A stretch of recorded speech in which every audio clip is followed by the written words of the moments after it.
Усім прывітанне, з вами Зміцер Лукашук, і як звычайна мы абмяркоўваем падзею Беларусі і за яе межамі. Ну што ж, пасля не працяглай, але для нас вельмі такое падалося, што як 100 гадоў прайшло, вяртаецца до нас у студыю у наш эфір са сваімі штотыднёвымі аглядамі палітычных і не толькі палітычных падзеяў наша выдатная палітычная аглядальніца гісторык Роза Турарбекова. Добрый день, спадарыня Роза. Добрый день, Зміцер. Я спадзяюся, што вы здолелі сапраўды адпачыць, набрацца сіл маральных, фізічных і ўсіх астатніх. І зараз мы з вами з новымі сіламі возьмемся за складаную нашу працу абмеркавання падзеяў. І давайте пачнем, можа быць, нядаўняя, вось буквально днямі адбыўся чарговы абмен палоннымі паміж Расіяй і Украінай. 103 чалавекі с аднаго і з другога боку былі абмененыя. Прычым ізноўку пляцоўкай для абмена стала Беларусь.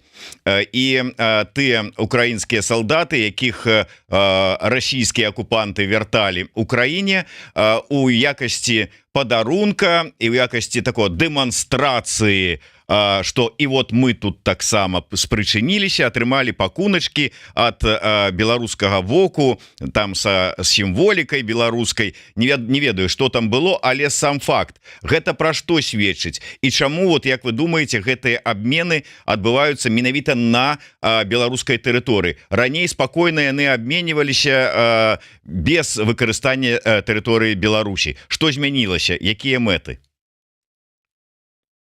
Я так зразумела, што гэта ўжо не першы такі выпадак, калі Беларусь была скарыстана як тэрыторыя, дзе гэты абмен стварыўся.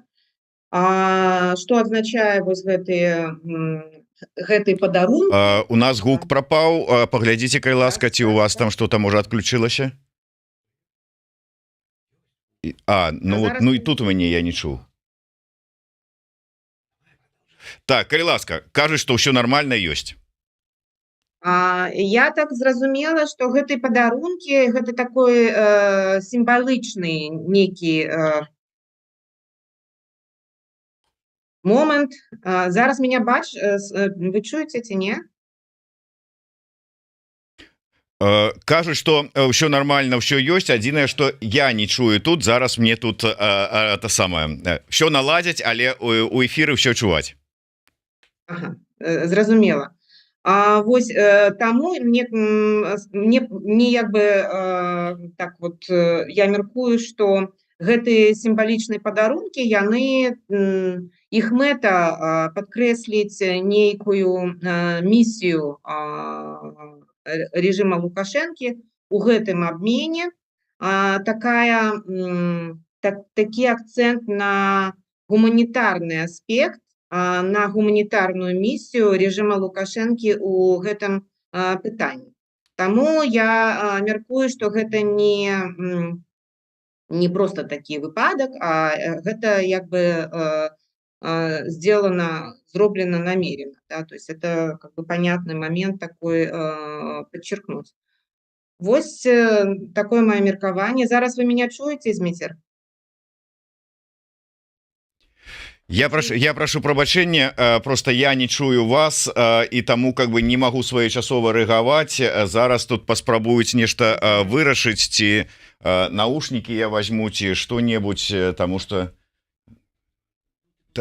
да, Таму што, разумееце, я просто не чуў, пра што вы казалі, і я не ведаю, пра што пра што далей вас пытацца, як рэагаваць на вашее пытанне. Адзінае, што магу прачытаць каментар ад нашай глядачкі Тацяны, якая піша: «Роза, вы цуд, як прыемна чуць ад вас беларускую мову, дзякуй». Я вось ухапіў на самым пачатку тое, што спадарыня Роза гаварыла па-беларуску. Звычайна яна імкнулася нешта сказаць. Я ведаю, што працэс пакуль толькі навучання ў спадарыні Розы ідзе, таму, можа быць, яна перахадзіла на расійскую мову, але я так разумею, што зараз вы вытрымалі і цалкам гаварылі па-беларуску. Лёгка даецца, не лёгка? Не лёгка, таму што гэта такі Для мяне гэта выпадак, які адрозніваецца ад таго, што робіцца, напрыклад, з людзьмі, якія вывучалі беларускую мову ў школе, таму што для мяне беларуская мова, яна як замежная мова. Я ее упершыню чула, калі я прыехала да Беларусі. Гэта адбылося у 97 годзе. Як вы зразумелі, што з таго часу вельмі што змянілася, і беларускай мовы ў маім атачэнні было вельмі мала. Усё, што я зараз гавору і разумею, это выключна такі як бы вынік самаадукавання. Вось таму я як бы імкнуся і прашу ўсіх маіх знаёмых і родных размаўляць са мной па-беларуску, нават ім напамінаю аб гэтым. Вось, таму што яны час ад часу пераходзяць на рускую мову для мяне, но я іх як бы прашу, чтоб яны насупраць як бы дзейнічалі, то есть не супраць, як бы па-іншаму дзейнічалі, размаўлялі са мной па-беларуску і падказвалі мне нейкія словы і гэтак далей. Таму для мяне беларуская мова, у адрозненні ад маіх беларускіх калег і сяброў, гэта як замежная мова, і мне трэба яе вывучаць як замежную мову. Я гэта разумею, таму як бы вось, час ад часу я перахаджу на беларускую мову, калі мне не хапае словарнага нейкіх слоў, нейкіх паразуменняў адносна правіл і гэтак далей, тады я уже перахожу на рускую мову, таму што мэта нашых стрімаў — гэта ўсё ж такі каментаванне адносна вось такіх складаных пытанняў, як знешняя палітыка, міжнародныя адносіны, што робіць рэжым, і гэта патрабуе больш такой глыбокай, як бы глыбокага і панімання, і разумення, і тлумачэння. Самае галоўнае — тлумачэнне. Вось мне таксама вярнулі магчымасць чуць гэтую мілавідную мову нашу родную ад спадарыні Розы, і таму таксама далучаюся да словаў дарогі, які піша: вельмі прыемна чуць беларускую мову, дзякуй вялікі, вельмі натхняльны прыклад для беларусаў. Спадарня Роза, давайте мы пойдзем далей па палітычных тэмах, і калі мы уже закранули тэму, можа быть, беларуска-украінскую с аднаго боку, скажите, ўсё ж такі, як вам падаецца, я ведаю, што вы уважліва сочыце за тым, што адбываецца ва ўкраіне, не толькі з пункту гледжання абстрэлаў і як ідуць вайсковыя дзеянні, але і дзеянні палітычнага істэблішмента. Вам не падаецца, што ўсё ж такі у тым ліку вось і гэтыя абмены праз беларускі хаб абменны, яны сведчаць пра тое, што Кіеў ўсё ж такі не тое, што не згубіў, а можа быць і спрабуе нейкім чынам знайсці новую канфігурацыю адносінаў з Мінскам, з лукашэнкаўскім рэжымам. І ў гэтай канфігурацыі ці ёсць месца для дэмсілаў? Я зараз не могу нешта такое як бы определенное казаць. Я не ведаю, як по-беларуску определенное. Вызначанае ці канкрэтнае? Так, таму мне вельмі складана зараз так вельмі сур'ёзна, грунтоўна гаворыць аб гэтым. Ўсё ж такі я хацела б зрабіць некую увагу на такія як бы стасункі.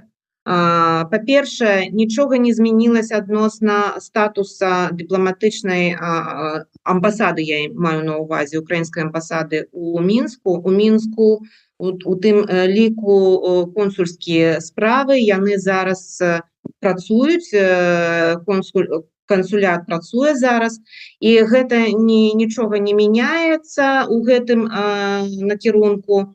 Гэта і не добра, і не як бы не зло, да, это не хорошо и не плохо.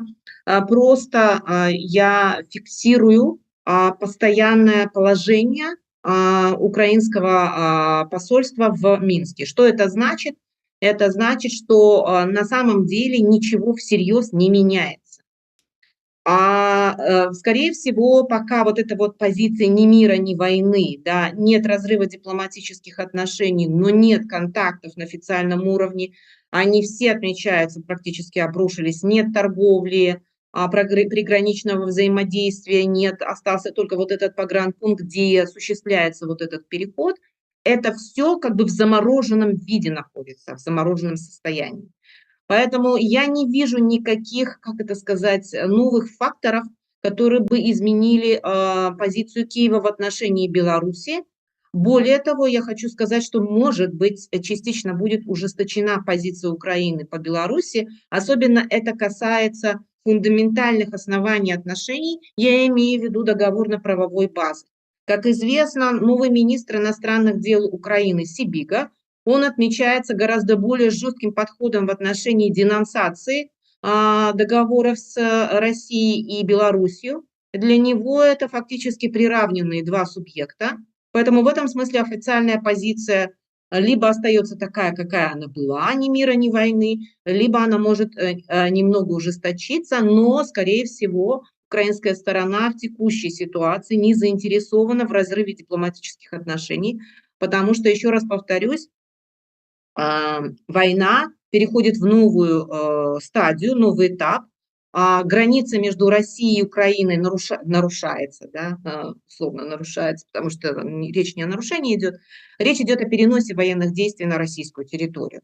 И в этих условиях ухудшать отношения еще и с режимом Лукашенко, я не думаю, чтобы это было в интересах Киева. Это с одной стороны, с другой стороны, серьезных факторов для улучшения этих отношений тоже нет. Сибига, вот он в частности делал заявление относительно денонсации. И это означает, что стратегически Киев пока не рассматривает возможность улучшения, а возможно даже и постепенного снижения отношений до прямо вот такого мизера, минимума. Что касается демократических сил, ну, пока тоже особых изменений я не вижу. У нас есть как бы канал постоянный, открытый, я имею в виду посла по особым поручениям Игоря Кизима. Это тот максимум, который на сегодняшний день есть у Киева. Наблюдается некоторое улучшение в отношении статуса наших доброохотников в Украине. И я пока вот на этом, наверное, и завершу. Давайте тады, можа быть, перайдзем да іншых больш унутраных тэмах. Набліжаецца 17 верасня, які у Беларусі аб'явілі днём святам, чырвоным днём календара, днём народнага адзінства, але да гэтага ўжо некалькі разоў, некалькі тыдняў гучалі заявы з боку прапагандыстаў, што, маўляў, да 17 верасня будзе чарговае вызваленне палітвязняў. І нават была інфармацыя, што ўжо 16 можете чакаць нейкай інфармацыі. Ну вось мы з вами сустракаемся 12 пачатак на першую па Варшаве, это ўжо пачатак на другую у Мінску. Ніякай інфармацыі з гэтай нагоды няма. Але тым не менш, як вы лічыце, як вы ацэньваеце, нешта змянілася? Вот што вот гэта азначае, гэтае вот па кроплі вызвалення невялічкімі партыямі праз пэўныя паўзы палітвязняў? І ў той жа час з'яўлення ўсё новых і новых асуджаных. Ну, я это расцениваю просто как приглашение к разговору. І як я зразумела на бегучий момент гэтага дыялогу і гэтага разговора, гэтай размовы не адбываецца, і ніякіх таких прыкмет таго, што гэта готовіцца, прапануецца, гэта зразумела, што Мінск прапануе, но падрыхтоўкі няма. І вось я звязваю гэта якраз з тым, што вось гэтыя партыі палізняволеных, якія выходзяць зараз з турмы, яны невялікія. І вось як бы Лукашенко робіць, падпісвае адзін указ, бачыць, што няма ніякой рэакцыі, ці ёсць рэакцыя, но не тая, на якую ён разлічвае. Потым робіць іншую партыю, я маю на ўвазе палітзняволеных, зноў бачыць, ёсць ці не гэтай рэакцыі, пакуль няма. Вось і таму гэтыя партыі, яны такія невялікія, гэта як запрашэнне да размовы. І вось я так зразумела, што ён нават грукаецца ў розныя такія дзверы, і меня вось уражыла тое, што ён каментаваў, і вось у адной з размоў, прабачце, таму што я не за ўсімі навінамі следзіла, калі была ў адпачынку. Вось, ну там нешта было чуть не ли обращение к оппозиции, вось чаму мне не гавораць дзякуй. Гэта як бы для мяне гэта такі вельмі якасны такой прыклад, што у него не атрымаецца як бы напрямую зладзіць гэтую размову. І вось ён такім своеобразным чынам, да, прапануе апозіцыі нешта такое зрабіць таксама насустрач. Это па-першае. Па-другое, вось гэта его сустрэча з главой таможні, так? Таможнага камітэта. Вельмі інтарэсная размова, там, понятно, что там як бы вось это тэкст, он такой падрыхтаваны, отредактированы. Вось, но там два першых пункта, і вось гэта такая лукашэнкаўская манера. Па-першае, гаворыць пра тое, што не так важна, а па-другое, гаварыць пра тое, што насамрэч абмяркоўваецца. Вось вторым пунктом как раз именно идет вопрос транзита. Транзита, санкции, пропускной способности границы, ситуации на границе, там какая-то контрабанда, еще что-то. Вот, и главное, поступление в бюджет от транзита. И вот это мне кажется, что тоже такая примета того, что он все-таки хочет включить в повестку вот этой будущей такой вот размовы с Западом, что яго, як бы, у чым яго інтарэс. Яго інтарэс у гэтым. Вось. І можа не санкцыі, там павялічыць вось гэты як бы адкрыццё пагранпераходаў. Нават ён карыстаўся тэрмінам нашай справы чуть не железной заслоне, он казал. Вось. Но я так понимаю, что эта игра, она продолжается. Эта гульня, и она протягивается. И вось эта игра, понятно, что зразумела, что яна такая у этих рамках предвыборчай, да, кампании. Но это не только предвыборчая кампания. Я ўсё ж таки мяркую, что ситуация внутри краіны, яна складаная. И она складаная у социальном сенсе. Потому что я не могу зараз размаўляць про тое, что робіць, напрыклад, мой супруг, калі ён зрабіў на даследаванне адносна падзення рэйтынгаў у Беларусі у сялікіх так рэйтынгах, но яны звязаныя з сацыяльнымі пытаннямі, но обвал, вот просто обвал. Я не ведаю, что там гавораць. То есть я ведаю, что гавораць эканамісты адносна того, что не все так однозначно, не зрабілася вось гэтай там, не был вот этот вот спад такой серьезный и так далее, там подобное. Заробки там такие какие-то высокие, но рейтинги свидетельствуют о том, что Беларусь в социальном смысле просто рухнула. Я не знаю, как это соотносится с экономическими показателями, и не понимаю, честно говоря, как это возможно. Но с моей точки зрения ситуация внутри страны достаточно плохая. И вот то, что социальные услуги государства, пускай не на бумаге, но в реальности, они становятся хуже, Это однозначно. Это отражается в рейтингах, это видно по рейтингам. И вот то, что в рейтингах видно, это то, что социальная ситуация в Беларуси сильно ухудшилась.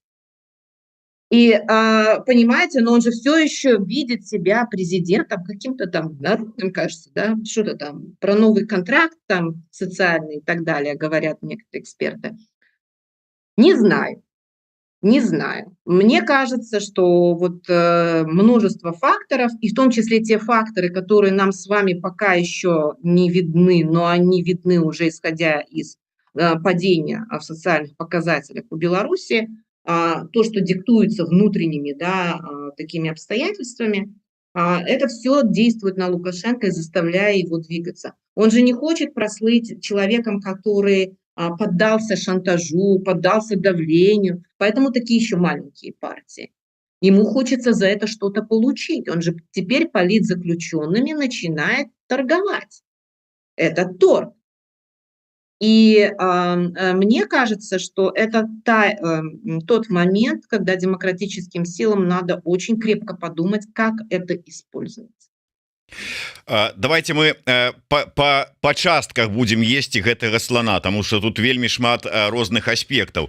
Першае, глядзіце, ну ад самага пачатку вядомы два асноўных пункта, якія патрабуе захад. Мы уже не бярэм нават саўдзел у вайне, мы гаворым пра вызваліць усіх палітвязняў і спыніць міграцыйны крызіс.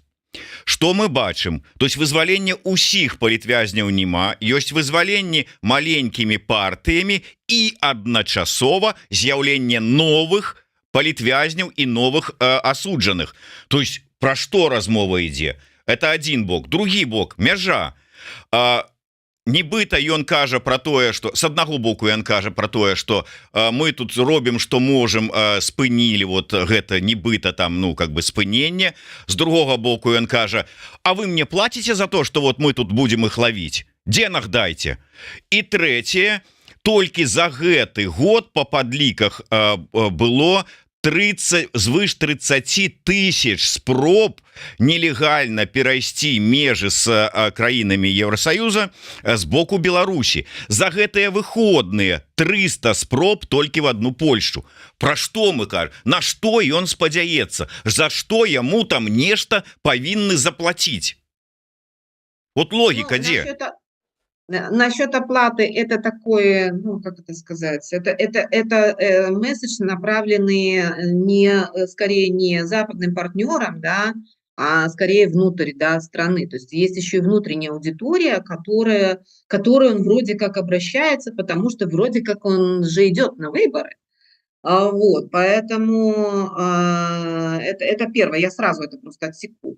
Вот. А что касается этого одновременно и выпускания, да, политзаключенных и хапунов, или появления новых, да, политзаключенных, я думаю, что это как раз-таки вполне логично. Он показывает, что он все еще там сильный президент, что его политику не так просто изменить, а тем более он не может ее менять без расчета на то, что с той стороны не поменяется политика. То есть это такое не то чтобы перетягивание каната, это как бы я все такой же, как это сказать, плохой, да, и могу хватать своих людей, что хочу, то и делаю, это моя страна и моя как бы вотчина. Но с другой стороны, ну если вы хотите, то я могу, и вот я показываю, что я могу, вот я могу отпустить там 30, еще 30 человек понемножку. То есть в общем и целом он, это, еще раз повторю, это приглашение. Это не изменение политики. Он может ее изменить, и если даже он ее и будет менять, то он будет менять, пытаться обменять это на что-то. Вам надо, вот вы как бы и платите. Вот такая логика. В принципе, как бы ничего нового в этом нет. Нам это с вами достаточно хорошо знакомо. Единственное, что масштабы всего этого, конечно, многократно превышают того, что было в 2006 году, там, в 2010 году, а вот в 2015 году не было. И вот и все, собственно говоря. И он действует по вот этому своему шаблону. И он этот шаблон навязывает. То есть это прокатывало, и он думает, что прокатит и еще. Он думает, что сейчас, по всей вероятности, может быть, не то чтобы, как это сказать, подходящее время, но для него это время наступает. И он хочет перед выборами поторговаться. Вот он пытается организовать, как говорится, торговлю. Вот. А то, что он как бы не меняет политику, то, что он там не спыняет репрессии, так в этом нет ничего как бы удивительного. І другі момант, не один раз до гэтага, ну разы 2 ці 3 як мінімум, і мне з гэтым таксама пісаў чалавек, які набіваецца у сябры, а потым чамусьці кажа, што это я хочу быць яго сябрам. Так вот, товарищ Воскресенскі скардзіўся свайму дружку Азаронку про тое, што я тут стока раблю для вызвалення, а яны хаця б слова падзякі мне сказали. Ну і тут вот как бы Лукашенко ж заўсёды робіць так, як потым вот Воскресенскі яму подказвае, і ён таксама ўзяў гэтую тэзу, чаму мне не кажуць дзякуй. Навошта ім гэта дзякуй? Што яны хочуць з ім рабіць? Ад каго яны хочуць гэта дзякуй пачуць? За што? За то, што яны самі пасадзілі, а потым самі вызвалілі? Но это разговор с позиции силы на самом деле. Это разговор с позиции силы. Это тоже такой торг. Ну, то, что Воскресенский сказал, если он сказал это после Лукашенко, то понятно. Не, перад ім. Он просто... Раней. перед. Ну, тогда да, задает тон. Я же кажу, что Лукашенко как бы поглядел на Воскресенского и тоже вырашил ту ж перенять тактику.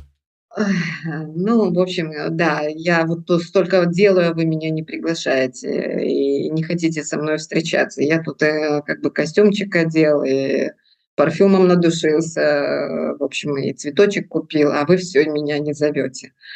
Ну, это, да, это такое примерно.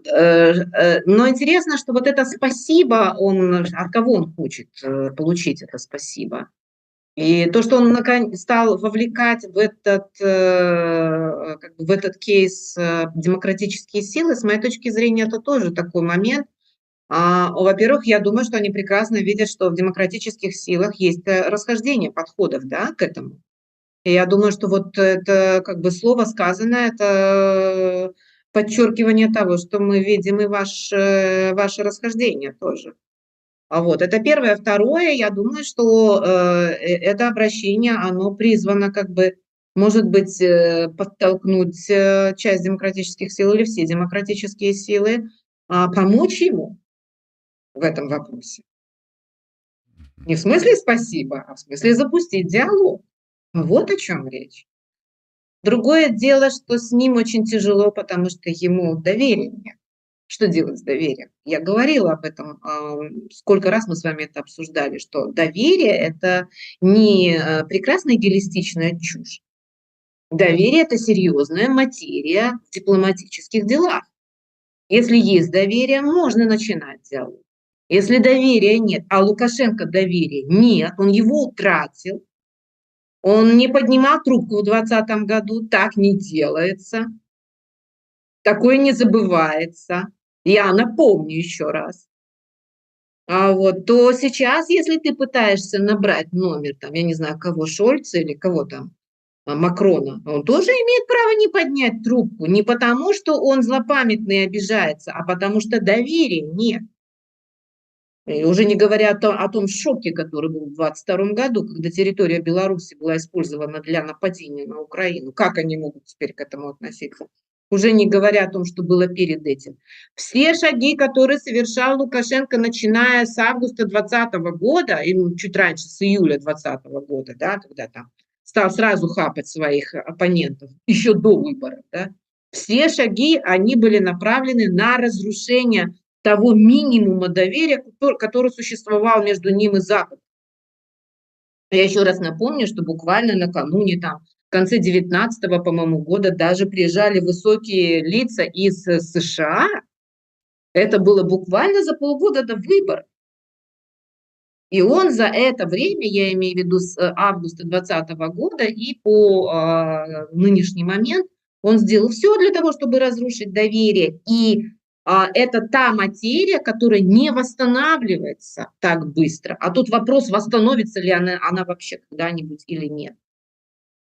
Поэтому, что я могу сказать? Не 30 полицейских. Как бы конверт открыть. Не 30. Больше должно быть. И придется поступиться, в том числе и имиджем сильного президента, придумать формулу промежуточную для того, чтобы начать разговоры, выпускать больше политзаключенных, перестать хапать, чтобы как бы заложить хоть какой-то минимальный уровень вот этого доверия, нужно сделать что-то очень серьезное, потому что они реально не доверяют. Вот реально не доверяют. Это вы, если разговариваете с дипломатами, они очень осторожны всегда в своих и оценках, и как бы предложениях. Но вот этот момент они постоянно подчеркивают, что они, ну, они боятся быть обманутыми в очередной раз. Понимаете? Они же ведь тоже не наивные люди. Пусть он не воображает, что там какие-то там слабые, без яиц там и прочее. Нет, это не так. Они научены горьким опытом, и их научил он как раз-таки, что доверие – это такая материя, которая требует очень серьезных шагов для того, чтобы его не то чтобы восстановить, но хотя бы немножечко. Вот, поэтому я призываю Александра Григорьевича, отпускай больше. Вот, дарэчы, наконт заклікаў, ну і ўвогуле нейкіх дзеянняў адносна Лукашэнкі. Раз ужо так зраблю такое алаверды, раз ужо калегі ўзгадалі еўрарады ў сваёй праграме. Праўда, інтанацыя была дзіўная, спадар Рыгор, Астапеня, у вас, таму я дзякую за тое, што вы ўзгадалі еўрарады ў сваёй праграме, часікі цікаюць, но я запомню і удакладню, што это за інтанацыя там была. І таму адкажу прыблізна у тым жа. Дарэчы, вельмі цікавая апошні выпуск праграмы, часікі цікаюць, але я звярнуў увагу на некалькі фразаў. Фраза, якая прагучала ад Жэні Сугак з нагоды вось вызвалення, падзякі, і яна сказала: давайте мы ему сабяромся ды скажем яму гэта дзякуй, давайте, можа быть, будем дзякаваць і дзякаваць і дзякаваць, і хай ён толькі выпускае. Дапаможа, вот як вы думаете, вот вы згодны зараз вас звярнуцца і сказаць: дзякуй вам, Рыгорыч, дзякуй за то, что посадили, катавалі, а зараз отпускаете, але працягваеце катаваць? Ему не спасибо надо, насамрэч. Ему не дзякуй патрэбен, насамрэч. Это такая формула была просто. Вось, і калі ее як бы расшифроўваць, то вось у гэтым сэнс. Сэнс у тым, каб дэмсілы не тое, чтобы дзякуй казалі, или там партнеры западныя, а тое, каб пачалі з ім размову. Я маю на увазе дыялог паміж Европой и Беларусью. Потому что ён грукаецца ў гэтай двери, а они не адчыняюцца. Вось у гэтым справа, не ў гэтым дзякуй. Яно не патрэбна. Так атрымліваецца, што захад не адчыняе, заходнія палітыкі ключык не паварачваюць, і вот гэтыя яго словы про тое, што чаму ж вы мне не дзякуеце, гэта была так как бы намёк дэмсілам, ну, с которыми он разговаривать не будет, бо там нема с кім, но намёк им как бы, ну, вы там вот как бы скажите, хай яны там все-таки, да, ключик повернут, это его. Помогите. И мой отказ ему: окей, отпускай. Не 30 человек. Потому что у тебя там у полоне кольки 1000. Дешево так. Не купишь их, не нас. Их не купишь. Я маю на увазе Захад. Потому что яны ему не доверяют. И нават даже калі я завтра пойду не ведаю, до кого мне пайсці, ну окей, да Міністэрства замежных спраў Германии, напрыклад. І калі я ім кажу: вось я так удзячна Александру Григорьевичу, вось ён адпускае зараз 30 асоб, давайте пачынаць з ім дыялог. Я не тое, чтоб не упэўнена, они меня могут спытаць, якія гарантыі того, что нас не падманут. І як мы можем размаўляць зараз са злачынцам, потому что ён саагрэсар. Гэта таксама нельга адмаўляцца ад такіх рэчай. Таму калі патрэбна пачынаць такі як бы дыялог, для гэтага патрэбны больш як бы такія серьёзныя шаги. Не 30 человек. Вот у чым справа. Ты 30 хватаешь, 30 отпускаешь. Кто ж с тобой разговаривает? Вот в чем дело. Это не потому, что я против того, что сказала Женя Сугак, или я не против того, что... Я вообще не против всего, но это просто не работает так. Вот в чем дело. Нас так прям так вот не слушаются. Потому что у них есть собственный опыт. РНР, мигранты, война, ядерное оружие. Вот что их серьезно беспокоит. Вот в чем дело. Убирай ядерное оружие. Прекращай все эти дела. Убирай русских с территории своей. И не вздумай заключать этот договор, об этих, как это там, о гарантиях безопасности. Это ж это конец, это все. Это ты даешь им в руки ключи от страны, фактически военной. Так ведь? Так ведь мы же еще текста не видели, но я подозреваю, что этот договор, он очень плохого содержания. И как бы это речь идет о суверенитете, о военном. Поэтому, как это сказать, если я даже уберу все свои там чувства, обиды, моральные вопросы, просто останется чистый разум и цинизм, там, я не знаю, рациональность и, как это сказать, реализм. Вот, реализм. Даже исходя из этого я могу сказать, это немагчыма зараз такими маленькими шажками ты этого не добьешься. Потому что все, что сделано было до сих пор, это было настолько серьезно и разрушено было доверие до основания, что вот такими маленькими шажками невозможно добиться того, чтобы тебе не то, чтобы дверь открыли, чтобы щель приоткрыли, чтобы конверт открыли. Вот в чем дело.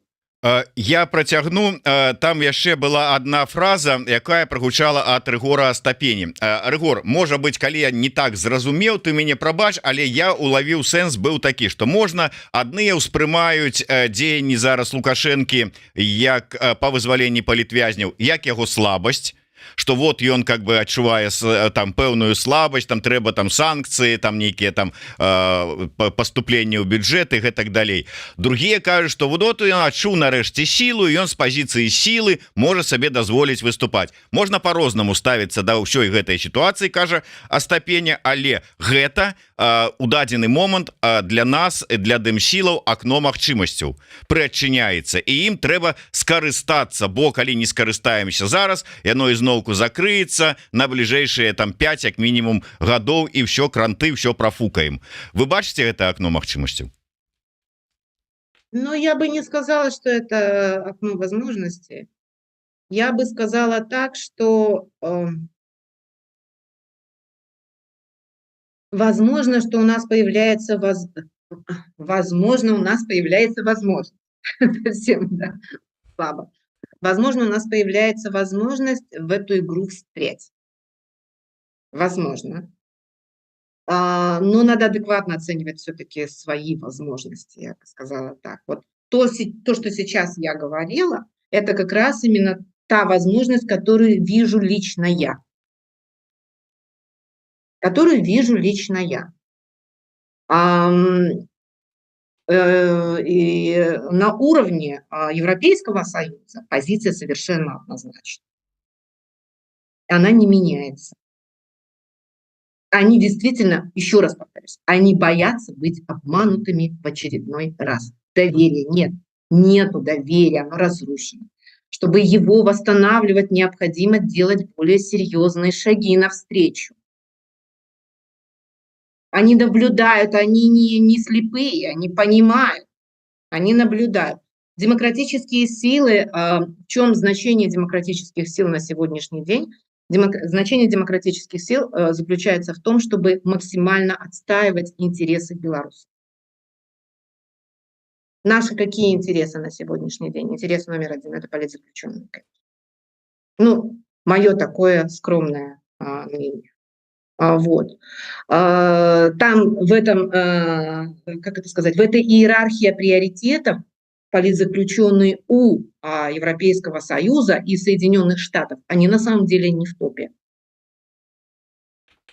Гуманитарно, да, с точки зрения прав человека, да, но если политический приоритет, то, наверное, не очень. Не совсем в первом, не на первой строчке. Я еще раз повторюсь, что имеет значение.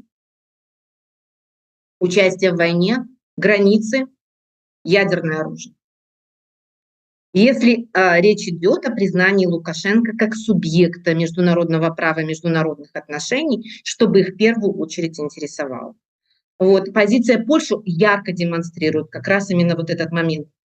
Почебут– это как символ, да, фактически, вот, но также и прекращение атак на границе, миграционная политика.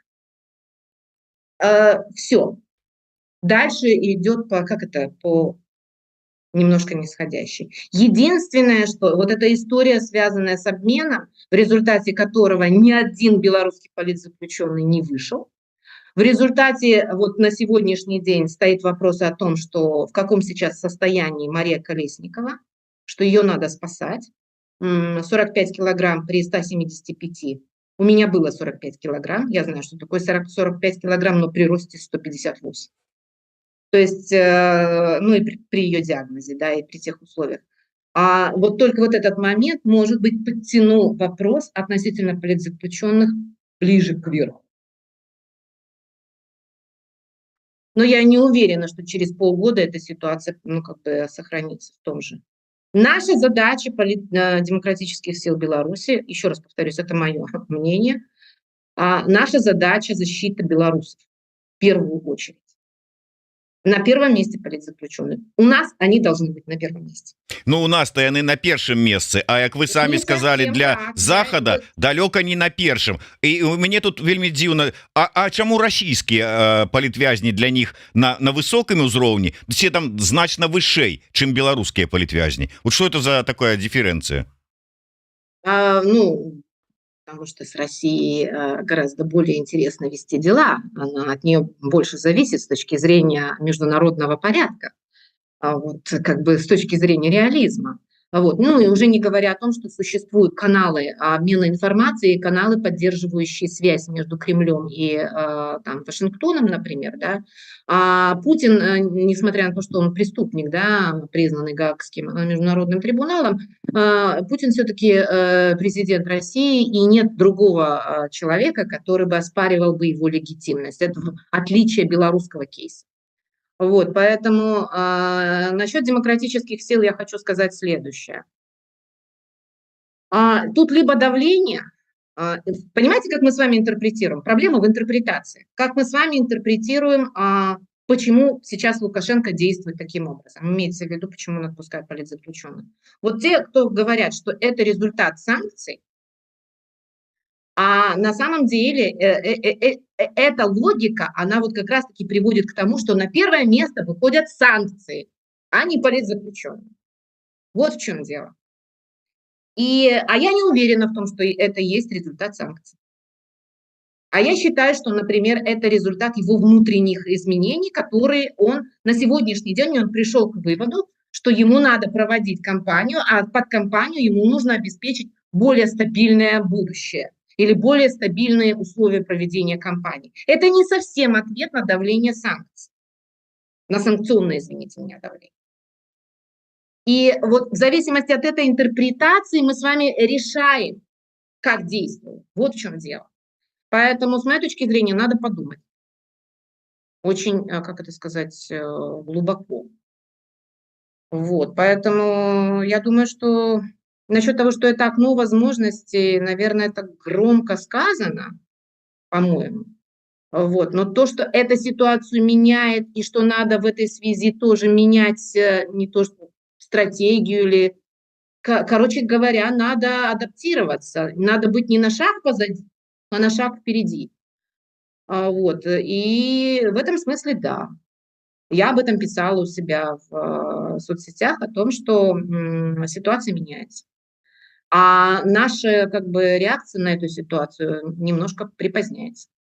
Вот так Давайте вот давайте на делаю. завершение закранем яшчэ одну тэму. Мы ўсё ж таки так як троху закранули яе, што магчыма у тым ліку гэтыя вызваленні гэта такая і дзесьці такая перадвыбарчая таксама акцыя. Так вот, мы з вами абмяркоўвалі, пакуль вы не сышлі в адпачынак, тэму того, что вот сліў быў Белпола з нагоды прызначэння даты выбораў, маўляў, на 23 лютага і гэтак далей. Ну і прыкідывалі, что пачнецца восеньская сесія палаты прадстаўнікоў і ўжо атрымаем адказ, будзе не будзе. Так вот, завтра будзе першае пасяджэнне палаты прадстаўнікоў восеньскай сесіі, першы дзень. Паводле расклада у гэты дзень будзе найперш значыцца змены у крымінальны кодекс. І вось першае, што будзе разглядацца, гэта унесенне новых артыкулаў, да прыклад артыкула 366/1, які кажа пра гвалт альбо пагроза гвалту у адносінах да прэзідэнта Рэспублікі Беларусь, прэзідэнта, які спыніў свае паўнамоцтвы, ну і гэтак далей. То есть першы дзень, першае пытанне, абарона прэзідэнта Лукашэнкі і будучага былога прэзідэнта Лукашэнкі. Нормально, логично. Во-первых, про себя. Во-вторых, про себя Так, тоже. прызначэнне это самое даты пераабрання себя дорогого. Вначале гарантии, а потом все остальное. Не, ну все логично. Я согласна. Я згодна. Дякую вам, говорится, за ўсё. Ну, за мной не заржавеет. Если хотите от меня дякуй, то вось дякуй. Усё логично, я зразумела, мне усё зразумела. Ну, я так зразумела, что не мое спасибо нужно. Вось, если от моего спасибо, чтобы что-то зависело, так я бы могла бы и 30 раз сказать. Спасибо, лишь бы хотя бы одного человека отпустили. Например, Машу Колесникову. Или хотя бы допустили до нее врачей и дали возможность контакта с ней. Если жизнь Маши Колесниковой всерьез вот такая угроза существует, и если произойдет самое печальное, то я хочу сказать, на диалог можно не рассчитывать. Потому что есть понятие символической фигуры еще, помимо всего. Все политзаключенные для нас важны, все для нас. Это наши люди, это наши друзья, наши коллеги, вот, но есть как бы, да, символические фигуры. Вот, поэтому я думаю, что это одна из экстренных необходимых мер, которые необходимо сделать сегодня. За это я могу сказать 50 раз спасибо, лишь бы это сделать. Але вось сама, можа быть, пагроза, про якую і кажаш, што калі не будзе ніякага адваротнага сігнала, не тое, што там дзякуй ад нас з вами там і ад латушкі з Франакам і з Ціхановскай, а нейкая там ўсё ж таки увага з боку захада, то ён скажа: ах, ну вам не надо, ну значыцца не надо, хай сидят. І на гэтым усё спыніцца, усе працэсы. Не знаю, не думаю. Я думаю, что все-таки цель поставлена, задача стоит. Они пытаются с разных сторон к ней подойти, но есть, конечно, и ограничения под названием Лукашенко и его как бы мысли вот, относительно вот, гарантий. Видите, вы понимаете, вот, ну, его послание четкое. На первом месте это гарантии. Первый день заседания – это гарантии. Второй, там давайте дальше начнем разговор. Вот, поэтому я думаю, что это какой-то такой момент, который, ну, требует анализа серьезного, конечно. Яго і вопыт Назарбаева не навучыў нічому, што ніякія гарантыі не працуюць. А может быть, эти гарантии принимаются для того, чтобы внушить нам с вами мысль о том, что он думает о транзиции. Это такая хитрость, да, тактическая, военная. Вполне, я это тоже допускаю. Ну что ж, дзякуй вялікі, спадарня Роза. На жаль, трэба завяршаць нашу размову, бо ўжо чакае за дзвярыма палітычны прадстаўнік палка Каліноўскага Зміцер Шчыгельскі. Дарэчы, перадае вам свае прывітанні, кажа, таксама любімая экспертка ў яго, як і ў мяне. Ну мы ж Змітры, так што і эксперты у нас аднолькавыя любімыя. Дзякуй вялікі, спадарня Роза. Да сустрэчы. Слухайце, глядзіце, подписывайтеся на телеграм-канал Розы Турарбекавай, і спадзяюся, яна зараз вернется пасля адпачынку не толькі до нас, але і на свой YouTube канал с лекцыямі про міжнародную палітыку. Так что я гляжу, і вы будьте як Зміцер, слухайте сур'ёзныя рэчы. Дзякуй вялікі, Роза Турарбекава. Слухайте, глядзіце, подписывайтеся. Жыве Беларусь. Жыве вечна. І таксама прывітанне Шчыгельскаму. Дзякуй.